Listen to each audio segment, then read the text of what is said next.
Okay, everyone, I'd like to introduce today's guest, John B. McLean. Now, JB is a senior engineer with extensive experience in the design, structure, and analysis of nuclear-powered plants. So guess what? Yeah, we're going to talk about nuclear power, what's going on today, our preconceptions, misconceptions, and how it's going to affect the future. And yeah, we've got an expert here. JB, did I miss anything?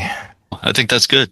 All right, Just cool. 35 years doing nuclear power. It's been fun. Puts the senior in senior for 35 years. Yeah, It's been a yeah. long time. Yeah. No, there's very few people out here with the experience of who shall be known from here on in as JB. How safe is it to be working in a nuclear power plant today and living around it as well? You know, can you assuage your fears or stoke them up? What's going to happen here? It's pretty safe working in a nuclear power plant. I think what most people don't realize is that they're receiving radiation daily from numerous sources like solar, radon, granite in buildings. Oh, you're scaring me already. You're scaring me already. Potassium 40 from bananas. Yeah, oh yeah, you're getting doused. So bananas have, and other foods like legumes, beans have potassium 40. It's just a natural isotope that occurs with potassium in foods with a lot of potassium. X-rays, medical procedures. So that amounts to, on average, about 620 millirem per year, and it doesn't matter the like what a millirem is. Yeah, but nuclear workers on average receive another 250. So they're getting another 40. You know, while that may seem like a lot, how many members of the public are really concerned about the 620 that they're receiving per year and taking steps to reduce that, right? How many people don't go outside because they're concerned about solar radiation? I am now. I'm never going outside again. Or don't eat bananas, or don't have X-rays. I mean, the medical profession puts medical procedures and X-rays and MRIs. Stuff. I mean, I'm scaring me now. No, but I think the thing is like people don't realize they're receiving all this radiation and it's not doing anything to them because low doses are fine.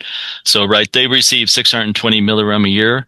What's bad for you is the extreme doses. Like the Chernobyl workers received up to 1.6 millirem in several weeks. Now, compared to 620 a year. All right, 1.6 versus like 1.6 million versus 620. Oh, that's exponential then. It's exponential. Yeah, it's just like anything. Everything in moderation is good, right? It's like, some radiation actually could be beneficial. I mean, they as medical procedures, if you have cancer, they inject radioactive particles into your body to attack those cells. Now, that's more than you would want to have for your normal cells, but it's not linear. Like it's not like every part of a little bit of radiation is worse and worse for you, right? Some of it is actually good, and then it goes exponentially if you receive what the Chernobyl workers received. Wow. Okay. What if there is a Chernobyl here? A possibility in the U.S. and then I know in Japan a couple of years ago they had a bad one as well. But is that a possibility here in the U.S. today? A Chernobyl? No. The Chernobyl reactor was designed without a containment to withstand, and all the U.S. reactors have a containment. All three accidents. Well, I'm sorry. Chernobyl and 3 Mile Island were due to operator error, and after that, they really doubled down, tripled down, quadrupled down on operator training to make sure that these guys go through every 6 weeks. They have to go into training to make sure that they're all up to speed on how the plant operates, and because they're not really, they're not using it day to day. Like they're just there to kind of watch things, right? So, am I saying that an accident would never happen? No, but the chances are very low. What happened to Fukushima was, and I'll get into it as far as the design loads, but they knew that in the past they had tsunamis that could destroy the plant, and they didn't do anything about it. Why? Why? Why is that? Why didn't you do anything about it? In 2003, they brought it to the plant's attention, and it comes down to money, right? It's like, well, that thing's never going to happen. But there was a huge one in the 1400s that would have done the same thing. Japan's on the Ring of Fire, right? And it's like Chile building a nuclear power plant right on the beach. It's like, come on, man, that's crazy. Oh my God. But here in the States, right? That probably won't happen. How about a 3 Mile Island? Can that happen? A mere 3 Mile Island? No, yeah, it's again, that was just the operators absolutely doing the wrong thing. When they should have switched this pump on, they switched it off. But they should have switched this one off, they switched it on. So it's a series of actions that caused that near accident. Near meltdown. They didn't actually have a meltdown. Yeah. All right, but it is user error that we're looking at mainly, which in a way is reassuring because it's not equipment failure, but in a way it's kind of scary too. Humans make mistakes. How do you rank nuclear power compared to solar power, and how that's going to fit in the future, and especially now with AI coming up, right? It's coming on. They have all these data centers, high-powered data centers. Yeah. I guess I'm throwing a lot at you, all right? How are we going to power those? No, it's all related. So the DOE did a study, Department of Energy did a study, and they found out, with the addition of all these data centers, and then to meet the net zero emissions goals, because nuclear plants don't emit anything. So they think we need 200 gigawatt of new nuclear capacity by 2050. Is that a lot? Just help us out. 200 gigs. What is that? So 200 gigs. So right now we have 97 gigawatts with the 90 massive reactors we have in the U.S. Wow. Okay. So they want to triple that capacity. And if we're looking at small modular reactors, that is going to be, instead of adding 180 large ones, we're talking about 1,000 small modular reactors. That's mind blowing. Now there's a slang. I like to say mini nukes. Is that slang? Yeah, there's all kinds of. There's micro reactors that are like 1 megawatt and everything. Oh, so there's different designs too. There's like all there's about 20 or 30 different designs out there. Everyone's wants to bring the new technology to. All these technologies are much safer than the original ones, especially the ones in the 70s, like Fukushima. So the existing reactors have to meet an accident probability of 1 in 1 million per year or less, and all the new reactors are about 1 in 100 million per year of an accident. Amazing odds. I mean, I like those numbers. Right. So they're like 100 times safer. So, I used to tell people it's so after the accidents we had in 3 Mile Island, Chernobyl. 3 Mile. You said 2 Mile Island. 3 Mile Island. Don't sell yourself short. Come on. Yeah, it's a longer island than you think.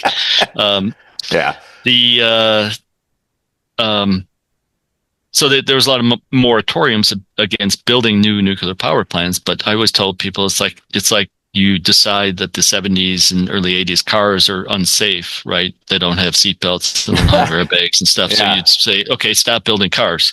So what does everyone do? They drive the 60s and 70s cars like they do in Cuba, right? And they're much less safe. It's like no. The idea is not to not build new ones that are much safer. Build the new ones, retire the old ones.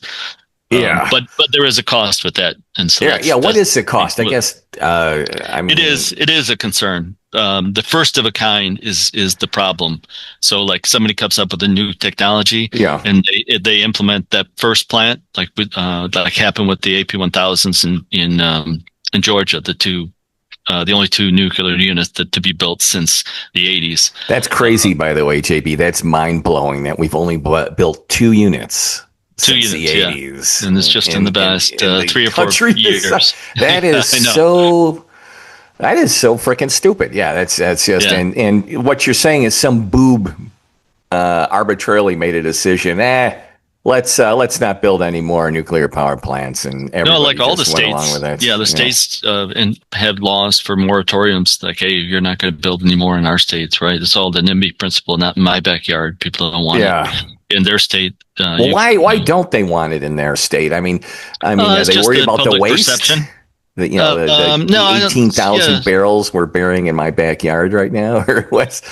yeah. I mean, the waste is it's obviously a concern. It fits in 40 years of operation. You can fit all the spent fuel in a pool the size of a smaller than a public swimming pool, smaller in area than a public swimming pool, a lot deeper. So How you have deep the is it fuel. though? Well, Well, it's a width no, of a public swimming pool, but it's like 80 miles deep. no, it's probably about 35 feet deep, and Oh, so yeah, the okay. fuel's at the Yeah, bottom. There's 20 feet of water on top of the yeah, fuel. yeah. And so even the spent fuel that's highly radioactive, Yes. you can stand right over and look down at the pool and get no radiation because you Oh, have 20 wow. feet of water shielding you. Okay. All right. So it's it's safely at the plants. What's happening is they after 40 years of operation they start to run out of room, so they put them in dry casks. Yes. And then right now they're at the sites, and they've been trying for years to get Yucca Mountain authorized so they can put Yeah. it in a common place instead of like having these casks sit at all the nuclear plants. But Yeah. it's the same NIMBY principle. The people in Nevada is like, no, don't send it to us. No, we don't want it. Yeah, Yeah, yeah, but it is safe. But I guess what we're talking about though is it's a possibility that we will be building a lot more nuclear power plants because of AI. It's juice hungry. yeah. Crypto mining, all that stuff. Just And then the with bag. climate change, people don't want to build more coal plants or gas plants. I think nuclear is emission free. Compared to renewable because it does require uranium to fuel it, although its orders of magnitude less than the fuel like the coal or gas for a coal or gas plant. So it's not technically renewable, but it's the only non-renewable that has no emissions. If we build more nuclear power plants, like say you got to design, is it laws of economics? Does it get cheaper the more we Yeah. build? Yeah, so the problem is the first one because everyone's trying to figure out the regulations, how to build it. And so we call it the FOAC, the first of a kind, is always more FOAC. more expensive. I've been called a FOAC my whole life in a negative way, but yeah. Yeah. And then the NOAC, the next of a kind, is the second one's always cheaper. And the third one and fourth one gets cheaper because people there's just certain efficiencies with doing the other ones. Plus, it's the first one has to get licensed by the NRC, so that takes a lot of time. So once that plant gets licensed, and then they just have to do site assessments to put it at different sites, so it'll be a lot cheaper. It's just that getting that first step over that first hump. It is costly and it does take a lot of time. And that was for the AP1000s in Georgia, the two new ones. Yeah. That everyone warned of that, and it came true. It took a lot of time, a lot of schedule overruns, a lot of cost overruns. So it is a real thing. It's not. I'm not going to say that you can just throw one up and it's cheaper. And it's not like in the '70s when they said it's going to be too cheap to meter, right? Yeah. So. Oh wow. Okay, so your prognostication, right? I mean, we've got a lot of energy demands upcoming right now, and there's billions and billions and trillions, I guess, being poured investment dollars in AI. Mm-hmm. Is nuclear power the only thing that can really meet those demands? Say pretty much. We work on two nuclear developers. One has a contract with Google for their data centers. One has a contract with Amazon to power their data centers. The amount of power the data centers are going to need, you're not going to get it from solar or wind. You're not going to get it from solar or wind. So renewables. So it's pretty much, the small modular reactors next to a data center is like the ideal situation. To power those. Unfortunately, like they want the data centers tomorrow, and you can't build a nuclear plant tomorrow. How fast can you build a nuclear plant? How fast? If you're under the gun. So the NRC is trying to revamp their procedures, because all their procedures are set up for the older plants, which are like, like I said, 100 times less safe than the ones today. So they still have the same procedures, still have the same Okay. requirements. And Yeah. so we met in DC a year ago to try and get them to reduce some of the requirements, because it's like, well, it's 100 times safer. Do we need to really check this weld 5 times, right? Like, Yeah. what if this one weld breaks? Is that the end of the Is world, that right? the So it's just hard to go back from that. Everyone always goes safer and safer. It's not like, you go back to the car analogy. It's not like they're ever going to just remove seat build belts, them right? worse? Yeah. Or yeah, Airbags, we're side gonna make a bags. We're car taking with these less out. airbags. Yeah, Yes. we're taking these out, right? So it's really hard for everyone, NRC and everyone in the industry to be like, well, wait, you can't remove that safety feature, and they just have to come to grips with the fact that the newer plants are inherently safe, much Yeah. safer, and so they don't need all the stuff that was put in the In 70s the when 70s. Yeah. they were just throwing money at it because it was going to be so cheap to build, and they get all this power compared to the other sources. So the Yeah. industry is struggling with that, yeah, to try and reduce the cost. Right. It sounds like come hell or high water, no pun intended, right? Hmm. They're going up. These things are Yeah. going to go up, and that's Yeah, and they're that. trying to streamline some of the regulatory stuff, but like just for instance, like you put a plant up, you have to do a seismic analysis, right? And you Hmm. do a soil structure interaction analysis to look at the soil and the building. How do you do that less? Like if Yeah. it's a much safer plant, how do you do half of that? And so that's what people are struggling with. It's almost easier just to do the full thing than trying to figure out like how to do Oh, all right. So how to do a it's how did half-ass okay. job on that aspect, and then that Yeah. carries down to everything. Like All right. when you inspect the weld, you either inspect the weld or you don't inspect. You can't like half inspect the weld just to make it cheaper, right? Like They should call so me it's because I'm the king of half-ass. So I should set up my own consulting yeah, company. right. So Bill's Quality Assurance Company. QA. Yeah. Yeah. Tell the audience here for a quick stock tip. Who should we be investing in for a company like this going to put up these mini nukes? Who's a leader? Who's a publicly held Um, company? yeah, you need to Kind of look said at that half jokingly, but yeah, we take no, tips though. Yeah. yeah. I think you need to look at which plants have gotten far enough with the licensing from the Yeah. NRC, Right. That makes and sense. like Yeah. like I and then which What was plants have NRC? What does contract that stand for? The NRC? Nuclear Regulatory Commission. Okay, National Nuclear Regulatory Commission. Okay. Commission, Yes. yeah, Yes. Okay. which is responsible for the licensing of all the all the power plants in the All right. So U.S. and keep the an eye on operation. that then. Yeah, for sure. Yeah, just to look and see who's got their license, see who's got a contract with Amazon and Google. Wow. Yeah. Yeah. Right. Yes. It's right. It's Kairos and X Energy that have contracts with them. There's New Scale that they look very promising, but then they're the plants that they were going to power that contract fell through, so they're looking for other locations. So it's you really need to look and see who has do some research, who's gotten the licensing approval and who has the contracts lined up. We talked about the smaller plants. Are they still going to make the bigger plants as well to power cities itself? Kind of the old central power that we had at the turn of the centuries to power manufacturing and all that, right? Centralized power. Yeah, the two that were built in Georgia were 1,000 megawatts. So that's like the typical. Is that a lot of juice? That's big? that's sort of an average of what the ones How many in the homes can U.S. that power? Denver, but I want to say like a million or something. Yeah, right. Yeah, okay. But Yes. Bigger cities. Yeah.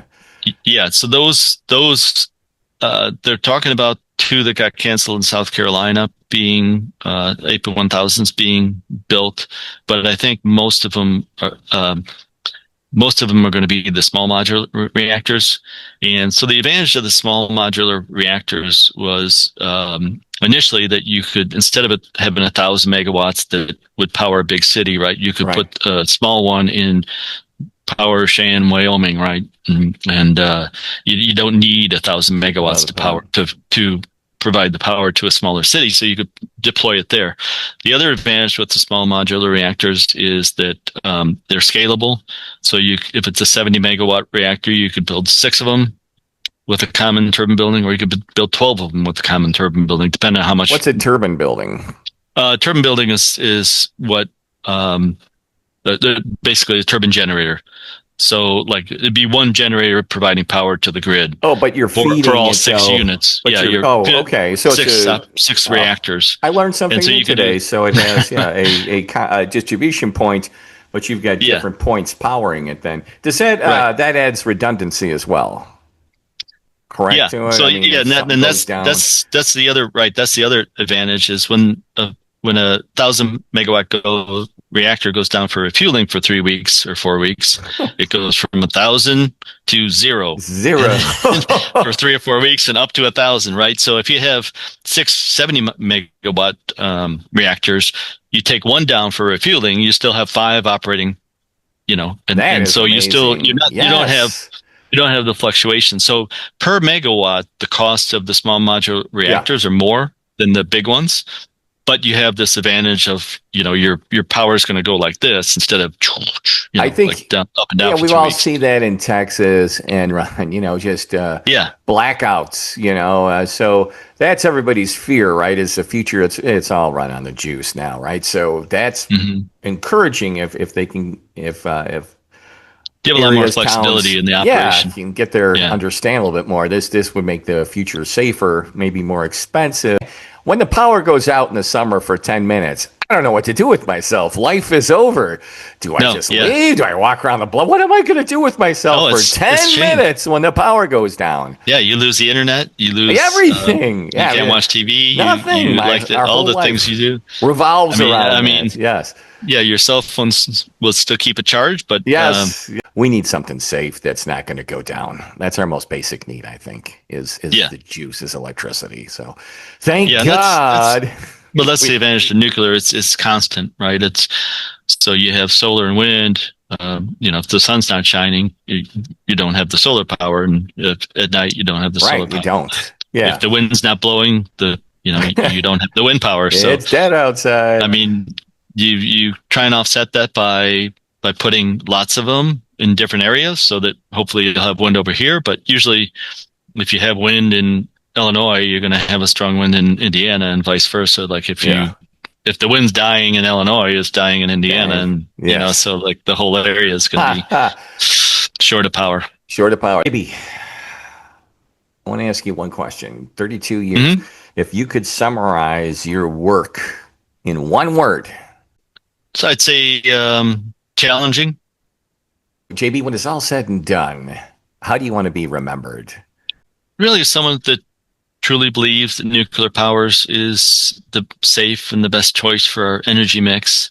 Not 100% nuclear power. We need to diversify. And then someone that really did its best to ensure the plants are designed for the variety of extreme events that they need to be designed against: tornadoes, hurricanes, super high floods, dam breaks, aircraft impact crashes, whether it's malevolent via commercial airline or accidental, like a small plane from an airport. We design for all that stuff, and so just being proud of making sure that they can withstand very, very low probability events, because the consequences are high, right? Like if you have a building, you don't need to design for like such a low probability event, because if the warehouse falls down, it's not a big concern to the public. But if a nuclear plant loses the ability to shut down, that's a big problem. So. Yeah. Oh my God. Yeah, man, this is amazing information. This has been awesome, JB. And of course, by guesting here, you've hit rock bottom. That's the name of the podcast, JB, just to let you know. You've hit rock bottom. So, pretty amazing. So thank you so much. And until the next time.